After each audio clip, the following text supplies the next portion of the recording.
Well, hello and welcome to this week's edition of Movie Burner News. I am joined here by John, as always, and we are going to just delve right into this. This is the headline. This looks like DC's Batman movie is finally coming together, John. This is obviously something that's music to our ears. Yeah. Been hearing about this Batman film for a good couple of years now. Mm-hmm. This comes in, it was a tweet from an Humberto Gonzalez on Twitter on the 11th of December, which basically said Matt Reeves' script rewrite is due before the end of the year. This is a Batman update. What do you make of that? I'm quite happy with that, yeah. I make a lot of that. I don't know who this Humberto Gonzalez guy is, mind you. I think he's from The Wrap, so he's got about 37,000 people following him on Twitter, so he's clearly a guy who's legitimate. Yeah. He's got some insider knowledge, so I'll not take it with a tiny little pinch of salt. I'll take his word for it. Yeah. This is good news. I hope it's true, because we do need to see this Batman film becoming a thing. They've been talking about this for, God, how many years now, Stephen? Oh, a good couple, two or 3 years now. It's been a while, and it's been on off. It's been getting kicked to the wayside. We've got an Aquaman film out. Yep. We're going to have a Birds of Prey film coming out. Yeah. We've had Justice League out. We've had the Wonder Woman out. We need to have this Batman film. Yeah. And sadly, it looks like it's came too late for Ben Affleck to come in and portray the character of Bruce Wayne, which is a real shame, because we both know, and everyone knows who knows anything about Ben Affleck and Batman, that he is a gargantuan fan of Batman. He's got a Batcave in his house. So this was a guy who was incredibly passionate about the character and the story. He was very involved in this movie, and he wrote the script, yeah. and then they somehow didn't like the script. Apparently everybody who had seen it, or seen a glimpse of it, says it was one of the best Batman or superhero scripts that they'd seen. Smith was one of them, yeah. Everyone seemed to be pretty unanimous in that it was a fantastic script that he produced. So whatever reason it may have been inner politics or whatever or manoeuvring, because we know that the DC guys up the top, Warner Brothers, were a bit crap at their jobs. They were rushing filmmakers to get the films out, the likes of Justice League, just meddling with the tone of the films and stuff. So hopefully now that they've got that sorted out, we've got new management and leadership in Warner Brothers and DC. If this tweet is true, John, and things are on schedule, it does mean that the production of this film should really kick in the second half of next year. Yeah, the second half of next year. Which means, I know I'm jumping the gun here just with this tweet, but if it does, then we might get some casting announcements very soon then, just after the new year, hopefully. Yeah, well, you think if it's true and they get the script in for the start of the new year, and then they start moving into pre-production with an eye to obviously storyboarding and then pre-production with an eye to getting into production end of the year, then you would be looking at casting early next year, getting into the summer. At the absolute latest, you would find out who the new Batman is. There's also been a few names put forward, most recently John Hamm from Mad Men, I think. I'm pretty sure that was the name of the show. That was a fantastic show. He's a brilliant actor. I'd love to see that guy coming in and portraying Bruce Wayne. If indeed Ben Affleck isn't going to be doing it, I think the general consensus is he isn't going to be doing it. Nothing official yet. Nothing official, but the rumblings are it's not looking good, is it? Yeah, he was very unhappy with just his treatment surrounding the script and stuff like that. Him directing the Batman film, stepping away from it. But I'd like to see John Hamm coming in if he was up for it. I think by all accounts he says he would be up for it. If that Benny had been interested in seeing come and step forward to portray the character of Bruce Wayne. The film itself, I just cannot wait to see another Batman film. I mean, it's been too long, really. We've seen the Justice League, we've seen the Batman v Superman. That technically could be termed a Batman film, but it isn't. I want to see its own distinct story. Also, we've not seen a proper Batman film since Christopher Nolan's take on the character, which was absolutely sublime. But it's going to be very interesting to see, if indeed this is true, what this script's going to be like. Also, we're not going to find out until the film comes out, Stephen. Matt Reeves has come out and said, though, that it's going to be very much a Jekyll and Hyde type of Bruce Wayne. Hopefully he doesn't need a credit card. No, and there's no bat nipples in there either. Well, we may have bat nipples, we don't know, Stephen, it may get revealed. But look, this is a guy that's tried and tested. He was involved in Dawn of the Planet of the Apes, War of the Planet of the Apes. He's a fantastic director. He's a good writer. I've got full confidence in this guy coming in and doing the character justice.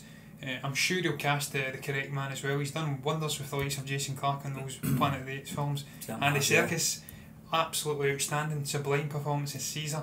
So whoever gets involved in this film, I know he's going to get good performances out of them, that's for sure. It's just who's going to be the villain in the film and stuff like that. We're going to see another interpretation of a Joker. Will it be Jared Leto? Do we even have a DC expanded universe at this stage? or as we said previously with the Aquaman chat and discussing Zack Snyder's Seem to cut be all of Justice League, standalone at the moment. they could don't all they? be standalone. We Yeah. could be just walking along saying, is this going to hit, is this going to hit, Yeah. is this going to flop, and then they'll take it from there, and if they all hit, then we may see them all come together and be in a strange band of bedfellows. That's the way they should have did it from It the is the way. beginning, That's you the know. way I've always enjoyed DC working, Stephen. Having their own distinct, standalone, darker forms. Leave Marvel to do their expanded universe. Not everybody has to jump on this bandwagon and do the expanded universe stuff. We've seen it with the likes of Universal and the Monster Universe. Yeah. Some studios just aren't equipped, or capable to produce a fantastic, organic, and interconnected universe like Marvel. So I don't know what to make of this. I hope Umberto's right. I sincerely hope he's right. It looks Yeah. like he's got the credentials. We're only a few weeks away from knowing whether it's true or not. Yeah, anyway, because we're John, coming so to the we've year. not got a long We're wait. coming So, to the end of the year. yeah, my thoughts are it's a film since it was announced 3 years ago or whatever it was. I was really looking forward to it. I was very much looking forward to Ben Affleck's interpretation of the character. And yes, The you're right. older We did- Grizzly Visent. Yeah, we did get to see it in Batman v Superman to an extent, Yeah. but it was more of a perspective of the Man of Steel movie and the repercussions of what happened at the end of that film, rather than His lack of trust. delving really into an origin story. We got some flashbacks of Bruce Wayne, the young Bruce Wayne, falling into the well, and then we got the you know how I think Bruce Wayne had some kind of a monument to. I don't know if it was Robin or whatever, but there was some kind of callback to a bit of history between him and the Joker in there as well. But it was that's as much as we got, you know, and it's just a shame it's not Ben Affleck. But as a movie, I'm certainly interested in seeing. What you mentioned there, Stephen, with the lack of origin story, that is another interesting thing that I've been thinking about. Will we see the origin story being done again, or will we dive into an older, maybe middle-aged Bruce Wayne? Who knows? I like the origin story, but I do think it's been done to death. Yeah. We've also seen the Jack Napier one, I believe, in the Tim Burton story. Yeah. He killed Wayne's parents. Yeah. We're It getting wasn't this. so chill, that's right. Yeah. And then we're getting the Joker, the 1980 story, which may go into that, may not go into that. There was rumours that we will see the Waynes in some vein. So will we get another origin story? I don't know, but whatever we get, I'm sincerely interested anyway. I cannot wait. It's long overdue. Certainly The two is, powerhouses in DC are Superman and Batman, and we need to get these guys, these characters, brought into the spotlight again. I love the likes of Aquaman, the Birds of Prey story, whatever the hell that big long thing is. It's ridiculously it's long. not a title I had it. I'm fond of, I had it in front of me there, Stephen, but I've sadly lost it, which is a real shame. Yeah. But we're going to move on anyway, John. As I said, it's exciting news, and hopefully, you know, we'll know in the next 2 weeks whether or not it's true or not. But we'll move on to this little article that came in from IndieWire. Something we've been talking about for the best part of a year now anyway, certainly on the podcast, in regards to streaming services. And the headline on this article is, "There are now more shows streaming than there are on broadcast or cable." We predicted this was going to be something that was it was inevitable, wasn't it? And now the proof is in the pudding now. We're certainly looking at pie charts and stuff like that now, and we're very much impressed with their graphics. IndieWire certainly does break it down a little bit more simpler for us laymen's, but it was something that we predicted anyway. It's something television production is heading anyway. It's not going to look back. Certainly looking at these results that you're just bringing up on your iPad there, John. It's certainly good readings for streaming services, not just Netflix, but the likes of Apple, who we're going to talk about in a little moment as well, Amazon as well, and such like. They've foreseen this becoming inevitable, and you know, all the original content that's coming out over the last 2 or 3 years has been very impressive from these streaming services, and the more success they have, these streaming services, the more finance they'll have to better the quality of their productions, and that seems to be coming to fruition now. So it's great news. Well, this is why, Stephen, I feel that the streaming services have taken over from the traditional cable, or over in here they call it terrestrial TV, likes of BBC, ITV, Channel 4 and stuff like that. Channel Council Telly, Council Telly, terrestrial TV. That's our basic cable over here. So the reason that these streaming companies, I feel, are taking over is the fact that they have got these big budgets. They're able to bring in established filmmakers, likes of Alfonso Cuarón with Roma. the guy that done that Norway one, I forget his name. He's a brilliant director incidentally, but I can't remember his name off the top of my head. Yeah. But they can bring in these established, really talented guys who to direct TV shows, to direct films, and that's reflected in the growth of these streaming services in comparison to the cable networks and the pay cable, which I believe is the likes of HBO over in the United States, who do fantastic shows, the likes of Game of Thrones. We don't have to pay for it over here. But they also do a whole host of other things. They, I believe, are the ones that were involved in Bands of Brother and the Pacific and stuff like that. They were, yeah. They put out a high calibre of content, but they don't put out a great deal of content. I don't think they do anyway. You look at the pay cable, and it's very much the smallest throughout. Yeah, I think there was maybe about a 10-15 year gap between those two series. So, as you say, it's interspersed, John, but the quality of the programme is consistently outstanding, but it's very much limited in its scale. And it's just intriguing to see the growth in TV shows in general, Stephen. From 2002, I think it starts. They say it's the year The Shield launched. You only had 182 TV shows in existence.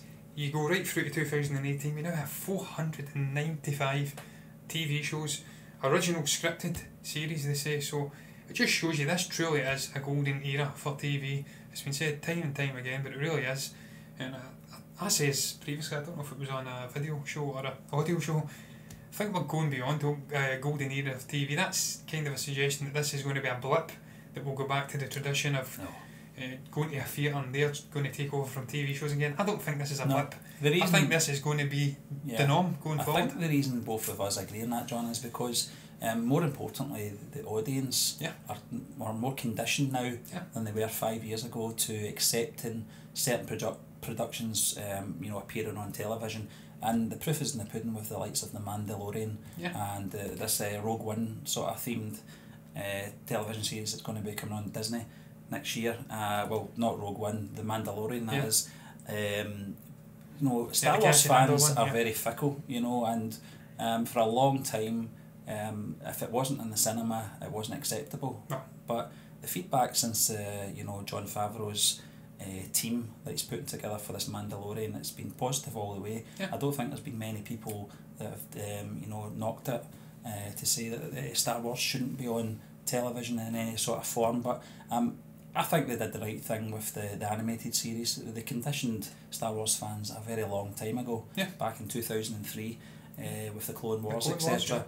And more recently the Rebels series, so it's been a long time in the making, but I think the audience members are now very much conditioned and accepting of television productions, because they might not have the same kind of budget initially, but when you look at what you're getting over maybe about a 10-hour television show, it's more or less 3 films. And it gives them more time to flesh out these stories, these characters, the backstories, go off on an interesting tangent and maybe explore something that they wouldn't be able to do in a condensed 2.5 hour film, or even shorter, as I spoke about previously in that last topic, Stephen. DC and Warner Brothers, they were forcing them to bring the running time down to 2 hours, and that has a negative impact on what you're able to do with characters, stories.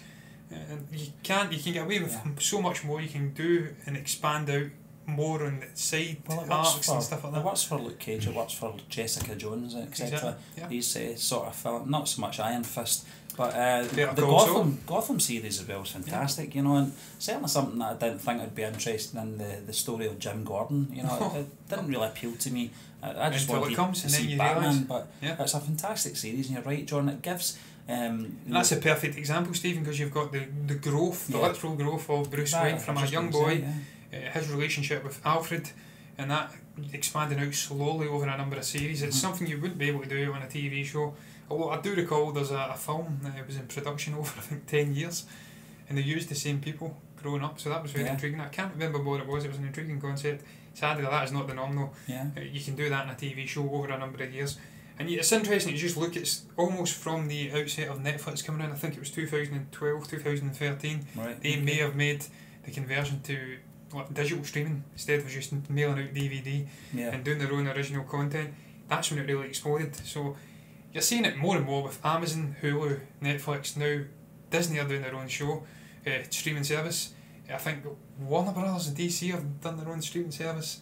and now we're getting Apple, which we will touch upon, coming in. So this is a growing sector in obviously the movie industry as a whole, and TV industry, and we've seen it as well, Stephen, in the most recent Golden Globes, the likes of Julia Roberts getting nominated. I think she did, maybe in a lucid dream here, I tripped out my nut, but I'm sure she got nominated.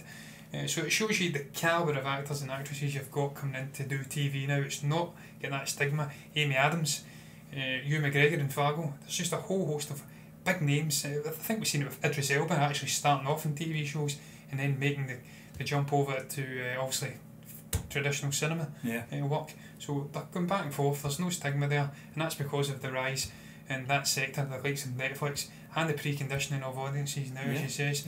They're more likely to go on and binge something on a smaller iPad, like I'm holding just now. I will sit and watch. I've watched Daredevil on this abroad, and I've enjoyed it tremendously. And that can marry well with going to see cinemas on a big screen. So I'm happy about this, Steve. I'm binge watching Friends again because Netflix are pulling it. And I have to get in and binge watch. 1st of January, Friends comes off Netflix. So I need to binge watch Big Bang Theory, Stephen, because I'm about 6-7 years behind in that, and it's short little 20-minute episodes, so I'll get in there, and I can do that thanks to Netflix. So there you go. Yeah, so we're just going to move on, John. Now we're staying on the same theme actually, as you said. This is news coming in from RollingStone.com in regards to Apple to create new Peanuts content for streaming service. Peanuts as in Charlie Brown, Snoopy and the Gang. Computer giant streaming service to create new series, specials and STEM videos based on Charles M. Schulz's beloved characters. Now this is music to my ears because as you know I've been a big fan of the Peanuts comic strip for so many years, John. I grew up with Snoopy and the Gang. I recall you getting it. I recall you getting it for your Christmas books, and it was absolutely fantastic. One of the things I do like about Schultz's work, John, is it's very ahead of its time. Very sinister humour. As you know, it's very funny.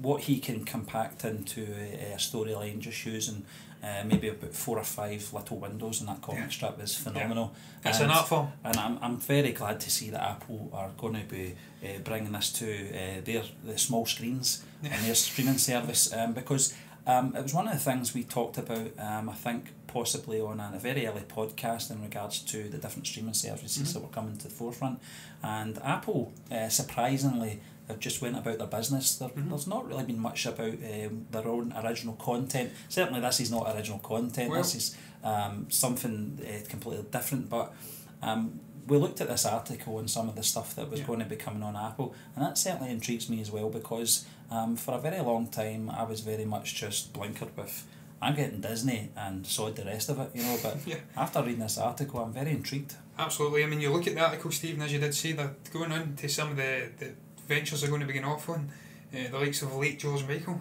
They're going to do a 24 show development on him, and I've actually just delved into another little article there, and it's very intriguing. You look at the sheer list of projects they have in the works. Swagger, a biographical drama about Kevin Durant in his youth and his rise to an NBA star. Untitled drama series from La La Land writer and director Damien Chazelle. You've got Central Park, an animated show, obviously the one you talked about, Peanuts. M. Night Shyamalan's doing an untitled series for them. Steve Carell, Reese Witherspoon, Jennifer Aniston are all going to be working on a TV names, show. John, There's going to be a reboot of Steven Spielberg's sci-fi horror anthology Amazing Stories. There's a whole host of incredible things going to be happening through this Apple streaming service, and I cannot wait. Even J.J. Abrams, Jesse Nelson and Sarah Bareilles, I think it is, are doing a romantic comedy. So they are really diving into this. They're going to plough all of the billions of dollars of worth of money into it. This is the first $1 trillion company, so they are certainly capable of coming in and competing with the likes of Disney and Netflix and Amazon, who are all ridiculously rich and wealthy companies. So it's going to be intriguing again, just seeing what these guys can do, how they're going to come in, how that's going to affect the equilibrium of this streaming, obviously, sector I want to call it, but it's not really a sector, but just how it's going to affect all Disney and them coming in, how that's going to influence Netflix decisions, because they're getting guys from Sony and stuff like that to come in, Apple, and they're getting really talented people, producers and filmmakers, and we've seen it with Netflix stealing some of Disney's up and coming producers as well. So very interesting, this TV and the streaming stuff, and just what's going on. It's a very intriguing time. I think this series as well, the Peanuts series, is going to be a great introduction to this generation. Absolutely. You know, it's Certainly in this country, we don't really get the comic strips as such in our national newspapers and that. You really have to delve really into the shops and the comic books to really. I'm very intrigued to see how they're going to animate it as well, Stephen. Is it going to be a traditional cartoon, like we're seeing in this photo here, or will they go down like a CG animated? I hope they don't. I'd rather they kept traditional, you know, from the original animated stuff. Yeah, because it's got a very distinct look too, as you says. Charles M. Schulz, so he's got a very distinct style, and I hope it transfers well over to this TV show. Certainly, I think it will, John. I think this will be a hit for Apple, and I'm glad to see its announcement as well. It's one of the articles that really lit up my day, because I'm a big fan of it, of the Peanuts gang, and Snoopy and Little Woodstock, the little yellow bird. Snoopy's little friend. There you go. But this, we're just going to move on to our final article of the show, John. This came in from HollywoodReporter.com, and the headline here really surprised me. I'm a big Superman fan, as you know, the original movie. I was 2 when it came out, so I kind of grew up with the Christopher Reeve Superman. It was 40, I think, on Saturday. They celebrated its 40th anniversary. And the headline actually took me by surprise, because I never knew anything about this, and I've seen all the extras on the Blu-rays and the DVDs. I've not seen this edition yet, but the headline is Superman at 40 when Muhammad Ali was on the shortlist to star, and this was to star as the Man of Steel. Oh, was it? I didn't actually realise that. That would have been absolutely incredible. That took the franchise off in a completely different direction. I don't know much about Muhammad Ali, aka Cassius Clay's acting ability. I do know he was a very charismatic man. It just exuded personality. He really dominated interviews he was in with the likes of Michael Parkinson and stuff like that. So I'd have been intrigued to see where he would have took the story. It couldn't have been any worse than that horrendous Superman 4. Was it Superman 4 with Nuclear Man? Nuclear Man. Gene Hackman, the Quest for Peace, Couldn't have been any worse, but you look through the list of people as well, Stephen, that were apparently approved to potentially play the son of Jor-El, the likes of Dustin Hoffman, Al Pacino. I don't think Al Pacino could have played Superman. No. I love the man. He's an absolutely outstanding, one of the all-time great actors, but he couldn't have played Superman. I think Solkind, the producer, said that Dustin Hoffman, I think he was either going to be the Superman character, or he was going to have him down as Lex Luthor. But as much as he loved Dustin Hoffman's work, I think he agreed that he just couldn't see him playing the Man of Steel in any form. Somewhere down the line, I think discussions broke down with Dustin Hoffman playing Lex Luthor. Obviously that role went to Gene Hackman. There was a little interesting story in that article as well that I'd never knew about in regards to Gene Hackman having a moustache. This was back in the days that you couldn't CG out moustaches. It's almost like a flip on the Henry Cavill moustache. And the director wanted Gene Hackman to remove the moustache, and I think he was going to be very stubborn about this. So what Richard Donner, the director, did was he put a fake moustache on and said, "I'll get rid of mine if you get rid of yours." Unknown to Gene Hackman, that's how he doesn't appear in the Superman the movie with a moustache, because Richard Donner totally owned them. So it's such a great little story that. But Muhammad Ali is Superman. I wouldn't be against that idea. If this was back in 1978, we were talking about this. There was talk of Superman obviously being recast after Henry Cavill left the stage left, or stage right, whatever the hell that saying is. I'm never good with sayings. I'm like Ringo Starr, 8 days a week. But there was talk of the likes of potentially Michael B. Jordan or Donald Glover coming in and doing it. And he was also linked with Willy Wonka as well. A whole host of interesting actors were propped up in as potential casting choices, so certainly it's not something I'd be adverse to, seeing a person of colour coming in to play Superman. I think it'd take it off in a completely different direction, it'd do something really interesting with it. Aquaman was always traditionally, I think, a blonde haired white character. It was a right strange looking one at the time, until obviously they sort of rejuvenated the character with Jason Momoa. He's taken a different direction in that. The look, it feels better. It certainly does. It was always a joke character as well. I know we're going off on a tangent here, John, but the character was always a joke figure in the likes of the Big Bang Theory. Nobody wanted to be Aquaman at the Halloween parties or anything like that. They do now. And you're right, it was always Raj as well that had the blonde wig on, and it looked a bit strange, but I think everyone now would certainly you know, to Absolutely. take that role And on. why not do it with Superman as well? So, Certainly, you know, yeah. everything's possible. But Yeah. we will move on, Stephen, Yeah. to the final part of the show, which is obviously Poll of the Week, where we put a poll on Twitter for a week and we discuss the winner and the various different choices. At the end of the week, what is the question for this week, Stephen? The And question what one? was, John, which of these 4 Tom Hardy performances is the best? Now, we'd just like to thank, before I get into the choices here, John, 349 folk on Twitter voted, and here are the final results. Coming in with 27% was Warrior from 2011. Coming in at 19% was Locke, and that came out in 2014. Along with The Drop, which was out the same year, that got 13%, but the clear winner, well, I'll say clear winner, it was actually tighter this week, this poll, is 2009's Bronson, which I don't think is a great surprise, John. No. You know, Tom Hardy's performance in that film is quite iconic. I don't think that's understating. I don't think it's overstating. No. You know, that character that he played in that movie. But what was your thoughts on these 4 films, John? And do you think Bronson was a worthy winner of the poll? I do. I think his portrayal as Michael Peterson, aka Charles Bronson, absolutely outstanding. He really did take on that persona. He was an absolute lunatic of a man. He was incarcerated through the English penal system for just a whole host of robberies and stuff like that. And then when he got into the actual penal system, I don't want to say penal. he got involved. Careful, John. He got involved in a whole host of wackiness, and he was really moved through various different prisons, and this is portrayed perfectly by Tom Hardy. He really does take on that persona exquisitely, and it tests his acting range to the absolute limit. Well, I say to the limit, doesn't he? He's an absolutely brilliant actor, and he plays it perfectly and with ease. The other ones, the likes of The Drop, he obviously plays a bartender, his cousin's bar, he bartends his cousin's bar, and it's a fantastic performance as well. He really does make that film what it is. He's playing quite a delicate character. He's quite a subdued guy. Goes through a transformation throughout that film. Locke, it's a very intriguing concept as well. He's in a car for the entirety of an hour and a half long run time, talking to himself in the mirror and stuff like that, going through his childhood. And it's a sublime performance from Tom Hardy in that, absolutely sublime. Warrior as well, that was the one I think I actually chose. Outstanding alongside Joel Edgerton, I think it is.